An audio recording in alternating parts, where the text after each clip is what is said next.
presidente do STF, o ministro Edson Fachin, falou sobre a defesa da democracia, sobre os trabalhos dos ministros e anunciou o Código de Ética.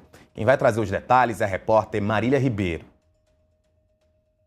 É isso, Rafa. Ontem foi um dia de muitos discursos, né? Tanto aqui no Congresso Nacional quanto lá no Supremo Tribunal Federal, com o retorno dos trabalhos de 2026. Como você disse, o ministro e presidente do Supremo Tribunal Federal, Edson Fachin, ele acabou então trazendo aí um assunto que já estava sendo discutido ao longo do recesso do Judiciário, que é a questão envolvendo o Código de Ética para ministros da Suprema Corte. Não só falou que vai ser prioridade, como deve colocar como relatora, né? A relatora será a ministra Carmen Lúcia. De acordo com Edson Fachin, o Código de Ética ele deve dar maior transparência, responsabilidade e confiança pública ao Supremo Tribunal Federal. A gente tem um trechinho da fala do ministro e nós vamos acompanhar agora. A ação institucional engrandece a construção colegiada. Unidade não é unanimidade. O que nos une não é a concordância em todas as questões. Ademais, o todo não se confunde com a parte. O que nos une é o compromisso com a instituição. Reafirmo, nesta oportunidade, as metas que orientam a presente gestão. No plano interno, destaca-se a promoção do debate institucional sobre integridade e transparência. Agradeço de público, como já fiz, diretamente a todos os integrantes desse tribunal, a eminente ministra Carmen Lúcia, por ter aceitado a relatoria da proposta de um Código de Ética, compromisso de minha gestão para o Supremo Tribunal Federal. Vamos caminhar juntos na construção do consenso no âmbito desse colegiado. Impende dialogar e construir confiança pública, porque nesta reside a verdadeira força do Estado de Direito, e é para o cidadão que todo o sistema de justiça deve permanentemente se orientar. Reitero o compromisso ético que todos devemos ter no exercício das funções públicas. No contexto do Conselho Nacional de Justiça, que se orienta por atribuições bem delimitadas, iremos prosseguir nos afazeres observados.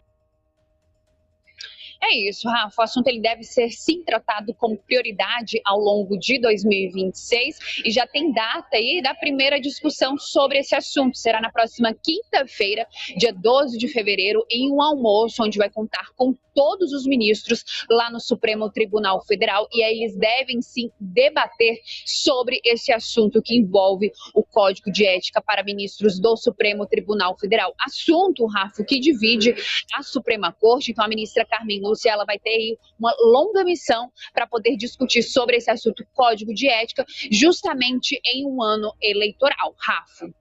Muito obrigado, Marília. Felipe Monteiro, quanto trabalho vai ser necessário para que o Supremo Tribunal Federal tenha um código de conduta? Eu sei que essa pergunta é bem retórica, mas eu queria que você, na verdade, se analisasse um pouco o que é que isso representa, porque a exigência, ela é mister, mas, ao mesmo tempo, como esses ministros vão chegar a um acordo do que é uma conduta esperada de um ministro do Supremo Tribunal Federal? Essa é a grande pergunta, né? Rafa, pelo visto, o Fachin abandonou a ideia do consenso, né, a ideia da unanimidade. Até o teu discurso, de certa forma, dialoga com essa ideia, né, dizendo que a unanimidade é difícil, né, o todo é impossível se alcançar. Então, o Fachin ele resolveu, para aprovar esse Código de Ética, que vai ser a marca, né, da sua presidência do Supremo Tribunal Federal, ele resolveu colocar uma ministra, né, Carmen Lúcia, como responsável por relatar e por elaborar o Código de Ética, né? Isso contraria, de certa forma, os três ministros mais fortes do do Supremo Tribunal Federal, que é o Gilmar Mendes, Alexandre de Moraes e o Dias Toffoli, né? Os três não querem o Código de Ética, então o Fachin vai buscar, né, a maioria nos outros ministros, né? Porque ele sabe que é impossível, né, conseguir a unanimidade quando o assunto é o Código de Ética. Aí tem um ponto que eu acho interessante destacar, Rafa. Algumas pessoas têm falado, poxa, não precisa código de ética, né, no Brasil para ministro do Supremo Tribunal Federal? Até porque nós temos a Constituição Federal, nós temos a Lei Orgânica da Magistratura, né, que se aplica aos ministros do Supremo Tribunal Federal, e temos Código de Processo Civil, Código de Processo Penal, que, de certa forma, também pauta a atuação de juízes e ministros, né? Então, para essas pessoas, o tal Código de Ética seria meio que chover no molhado, né? Seria uma certa redundância, né?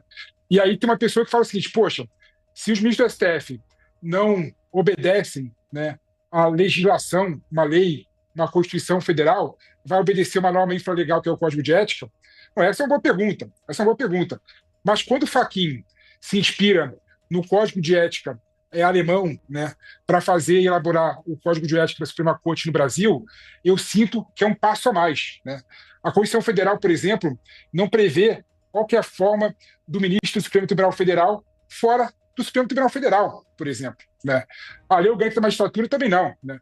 O Código de Ética, por exemplo, da Alemanha, ele traz uma disposição, por exemplo, que os ministros são obrigados a declarar o quanto que ganha por palestra, o quanto que ganha por eventos, né? Então eu sinto, caso o Fachin consiga, né, fazer um código de ética que vai além da questão da Constituição Federal, que é só princípio lógica, né, princípio da legalidade, princípio da eficiência, princípio da supremacia do interesse público, né? Se ele for além, né, dessas questões principiológicas e for além da questão que traz a estatuto da magistratura, né, eu creio que o Código de Ética vai ser um avanço, sim, para os ministros do Supremo Tribunal Federal, e isso pode, de certa forma, gerar uma confiança maior, né, da população às instituições e, mais especificamente, ao Supremo Tribunal Federal. Rafa.